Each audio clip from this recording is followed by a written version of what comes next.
Usually when we talk about a medical diagnosis, there's this expectation of clinical precision. Oh, definitely. Like, it should be black and white. Right. You take an X-ray of a fractured tibia, you see the jagged white line, and the orthopedic surgeon just points to it and says, there is the problem. Here's the exact plate we need to fix it.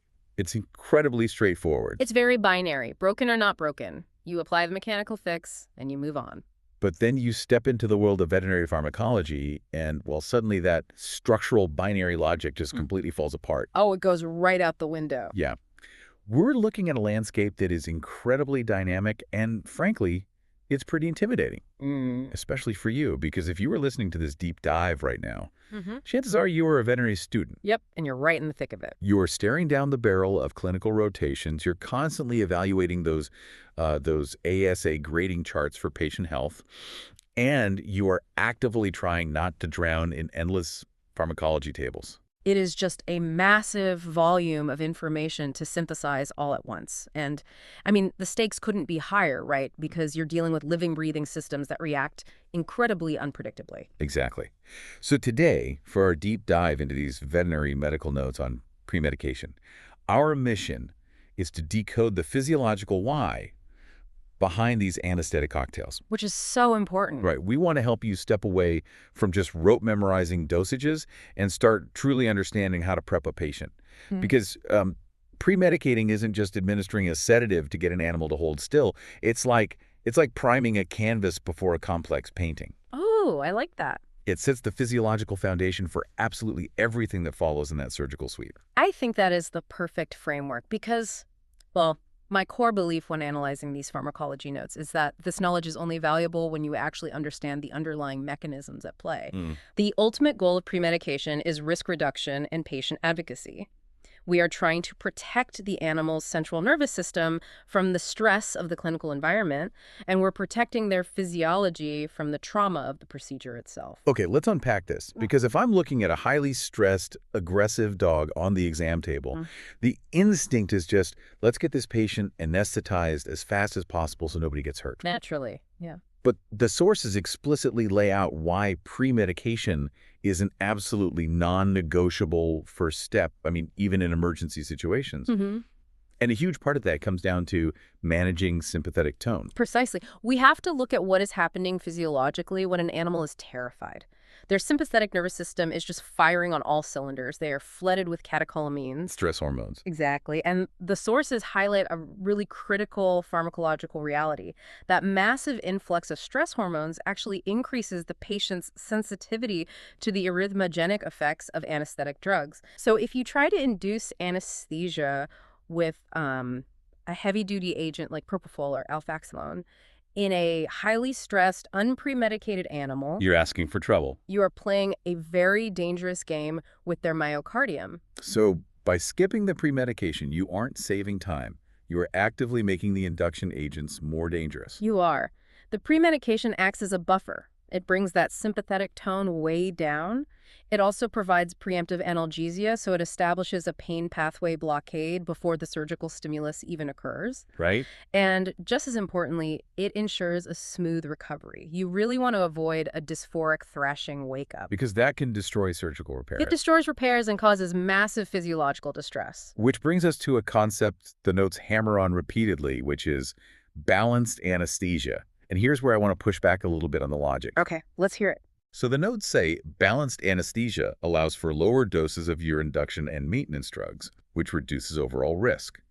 But wait, if our ultimate goal is to reduce the physiological burden and the side effects of these chemicals, why are we giving them more drugs up front in a complex premedication cocktail? Like, isn't that totally counterintuitive? If we connect this to the bigger picture, it actually makes perfect mathematical and physiological sense. Think about those heavy-duty induction agents and inhalants. Drugs like isoflurane or sevoflurane have profound dose-dependent depressive effects on the cardiovascular and respiratory system. Right. They really knock the system down. Yeah. And if you rely on a single drug to achieve unconsciousness, muscle relaxation, and a total block of autonomic reflexes, you have to push the dose to near lethal levels. Because you're asking one single molecule to do 4 different jobs. Exactly.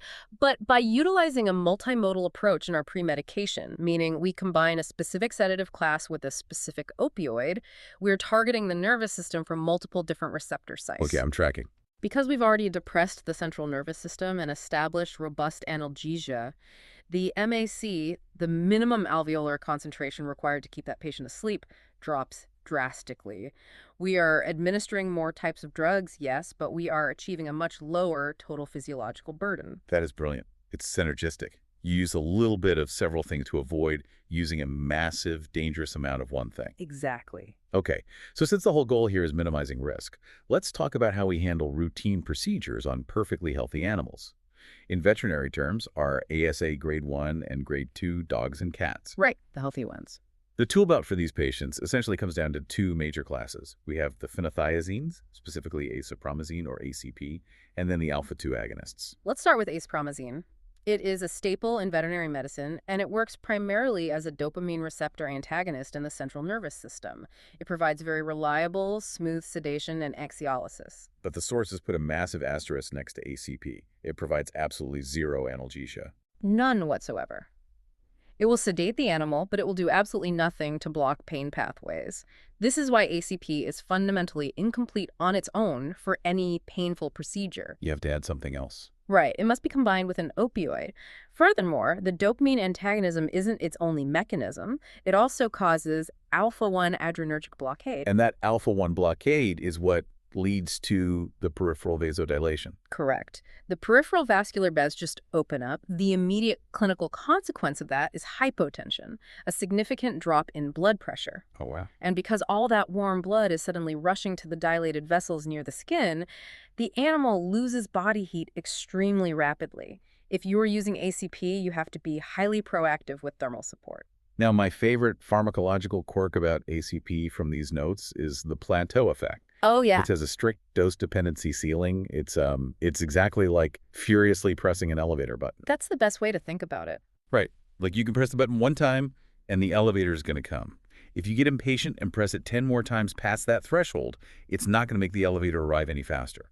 With ACP, once you hit that receptor saturation ceiling, giving more of the drug won't make the sedation any heavier. That is a perfect analogy. You cannot force deeper sedation by just pushing more ACP.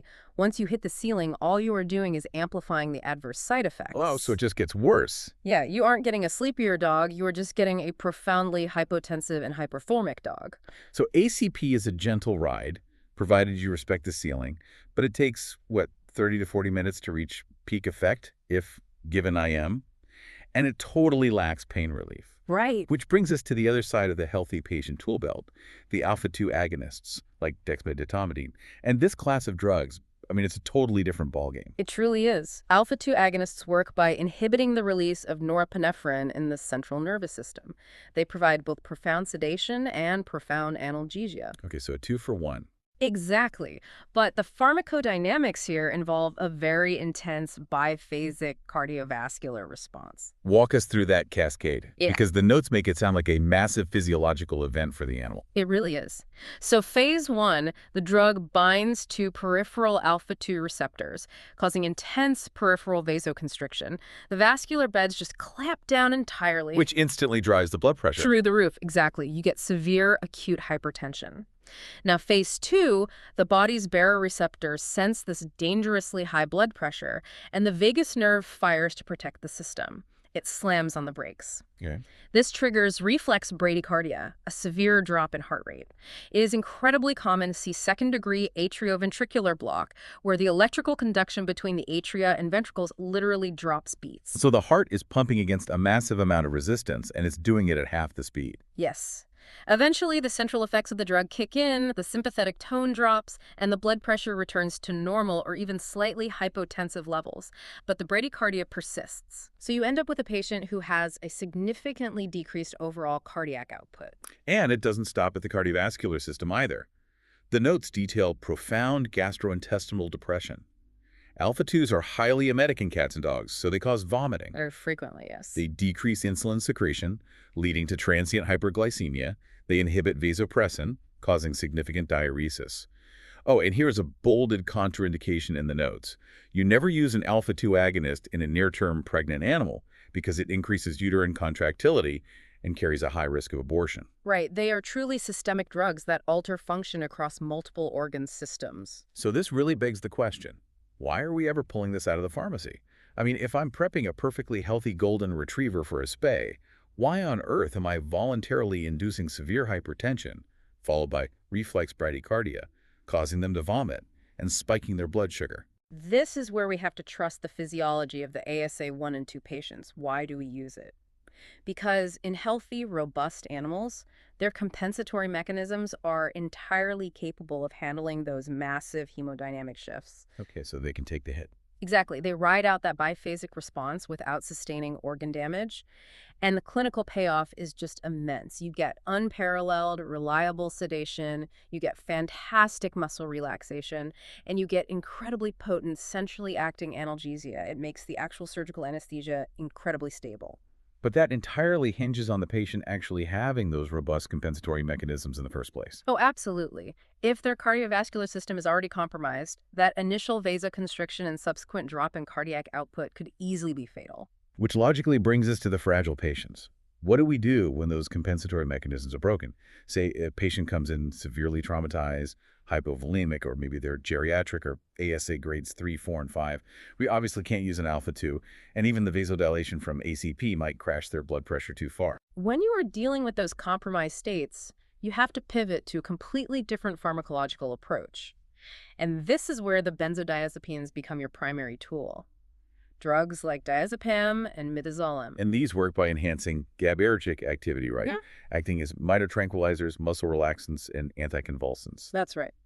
And their biggest selling point for these critical cases is that they cause almost zero cardiovascular or respiratory depression. They are incredibly hemodynamically stable. They are the absolute gold standard for unhealthy neonate or geriatric patients. But as the notes highlight, they come with a very strange clinical paradox. Right. Here's where it gets really interesting. The notes state that benzodiazepines are completely unreliable in healthy animals. If you give a standard dose of diazepam to a young, perfectly healthy Labrador, it might not sedate them at all. Usually it does. It might actually cause severe dysphoria and excitement. Mm. But if you take that exact same dose and give it to a critically ill septic dog, it acts as a profound, life-saving sedative. How does the same molecule cause two completely opposite reactions? What's fascinating here is how the baseline state of the central nervous system alters the clinical presentation of the drug. In a healthy, high-energy animal, a minor tranquilizer often just depresses their learned inhibitions, leading to that paradoxical excitement or dysphoria. Like having a few too many drinks. Right. But in an animal whose system is already severely depressed by illness, shock, or extreme age, that identical minor tranquilizer provides just enough GABA enhancement to tip them smoothly into peaceful sedation. That is wild. You are essentially relying on the patient's existing pathology to do half the work of the sedation. You are. And within the benzodiazepine class, the sources urge caution regarding species-specific metabolism. Diazepam relies heavily on hepatic metabolism. And in cats, there is a known idiosyncratic reaction where oral or repeated doses of diazepam can actually trigger acute fulminant liver failure. Wow, so you have to be highly vigilant with feline hepatic pathways. Absolutely. Furthermore, diazepam is not ideal for constant rate infusions or CRIs because its active metabolites accumulate in the body, which leads to heavily prolonged recoveries. If you need a CRI, the notes recommend midazolam, which has a shorter half-life and just doesn't accumulate in the same manner. And we can't ignore the exotic patients in these ASA grades either. The notes specifically highlight a different class altogether for them, the butyrophenones. Specifically, a drug called fluonisone, which is combined with the opioid fentanyl to create Hypnorm. Yes, Hypnorm is heavily utilized in rabbits, rats, and guinea pigs. But the notes warn that while it's effective, the muscle relaxation is notoriously poor unless you co-administer a benzodiazepine.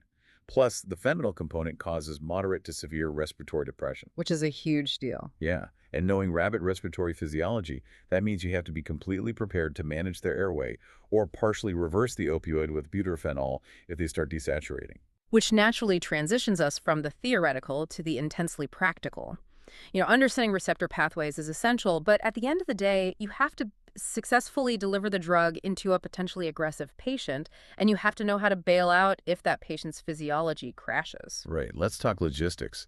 Imagine a 40-kilo dog that is highly aggressive and terrified. you aren't getting near a vein for an IV injection. No way. The sources lay out 4 main routes. Intravenous is obviously rapid and predictable, but it requires restraint and vascular access. So in your aggressive dog scenario, you are likely looking at an intramuscular injection, IM. It has a fairly reliable onset, about 15 minutes for alpha-2s and up to 40 minutes for ACP. But the reality of clinical practice is that IM injections are painful. You are forcing a volume of fluid directly into muscle bellies. Subcutaneous is another option, under the skin. Much easier to administer with a quick poke, and ACP is noted as being non-irritant SC, especially in cats. True. But SC absorption relies on peripheral perfusion, which makes the onset much slower and less predictable. And finally, oral transmucosal, applying the drug to the gums. It's a useful fallback for animals that absolutely cannot be handled with a needle, like certain exotics or feral cats, but the bioavailability is highly variable. Okay, so you've navigated the logistics. You chose dexmedetomidine. You managed to get it IM into the aggressive dog. But 10 minutes later, their baroreceptor reflex kicks in way too hard, and they drop into a severe, life-threatening bradycardia with poor perfusion. We need to talk about the emergency undo buttons. So reversal agents, these are crucial pharmacological safety nets. For the alpha-2 agonists, we use atipamezole. It is an alpha-2 antagonist that directly displaces the sedative from the receptors. And for benzodiazepines, we have flumazenil. The notes describe flumazenil as a competitive antagonist with no agonist activity, which means it basically erases the diazepam to the GABA receptor, binds to it, but doesn't activate it. It just blocks the keyhole. Exactly. But the notes also add a massive caveat. If you use flumazenil in a patient with a history of benzodiazepine dependency, you will instantly throw them into acute severe withdrawal. Yes, because you're instantaneously stripping away the receptor activation that the brain has adapted to. So what does this all mean for you as the clinician making the calls? I mean, having an undo button like atipamezole must completely change the psychological pressure in the prep room. Yeah. You can administer a potent alpha-2 knowing you have a ripcord you can pull if the patient's cardiovascular system doesn't handle the biphasic response well. It does provide psychological relief, yes. But I always caution my students, a reversal agent is not a substitute for accurate ASA grading. You cannot just blast a compromised animal with dexmedetomidine because you know you can reverse it later. And there is a much more immediate, dangerous clinical reality you have to anticipate. Which is? Reversing the sedation inherently means reversing the analgesia. Oh, right. Because the alpha-2 was providing the pain relief. Exactly. If you relied primarily on that alpha-2 for intraoperative analgesia and you suddenly administer atipamezole because the heart rate dropped too low, that animal isn't just going to wake up. They're going to wake up completely disoriented, thrashing, and in severe immediate pain. Wow. You just deleted their pain control along with their sleep switch. Precisely. If you are going to reverse an alpha-2, you must ensure you have a robust, pure mu agonist opioid on board and fully active before you push that reversal agent. That is a terrifying but necessary reality check. Okay, so to synthesize all of this, for the veterinary student navigating these charts, premedication is a deeply complex physiological balancing act. You are constantly cross-referencing the patient's cardiovascular health against those ASA grades. Absolutely. You're defining your required outcomes, like do I need to block pain pathways or just lower sympathetic tone? And you are actively choosing your side effects. That is exactly what medicine is. Will you accept the hypotension and heat loss of acepromazine? Or the hypertension and reflex bradycardia of dexmedetomidine? Or maybe the potential paradoxical dysphoria of diazepam? You have to select the physiological trade-off your patient is most capable of surviving. So as you step into your clinicals, don't just memorize the drug tables, look at the receptors, trace the autonomic cascade. And as we wrap up this analysis, I want to leave you with a final thought, drawn directly from a very subtle detail in these notes. Oh, let's hear. In the pharmacokinetics section for both acepromazine and the alpha-2 agonists, there is a specific non-negotiable instruction for intramuscular administration. It states it takes 15 minutes for an alpha-2 and up to 40 minutes for ACP to reach clinical effect. But it explicitly dictates that the animal must be left in a quiet, undisturbed environment during this onset period. Because if they are stressed, the sympathetic tone overrides the receptor blockade. Exactly. The catecholamines will outcompete the sedative. So here is the provocative thought for you to carry into your clinical rotations. As a future veterinarian, you aren't just administering a chemical, you are managing an environment. You can understand every receptor pathway we discussed today. You can calculate the perfect multimodal dose down to the exact microgram. Right. But if your prep room is chaotic, if other dogs are barking, if the clippers are buzzing right next to the cage and the staff is stressed, well, your brilliant pharmacology is rendered entirely useless. You're carefully priming the canvas, but the environment is throwing dirt on it while the paint dries. Precisely. So the real question you have to ask yourself every day is, how will you control the space around your patient and not just the syringe in your hand? That is such a powerful perspective to end on. You have to treat the room, not just the animal. Well, we hope this deep dive has helped clarify the physiological mechanisms behind veterinary premedication. Keep questioning the charts, keep asking why the body reacts the way it does, and keep connecting those dots out there in your clinical rotations. Until next time.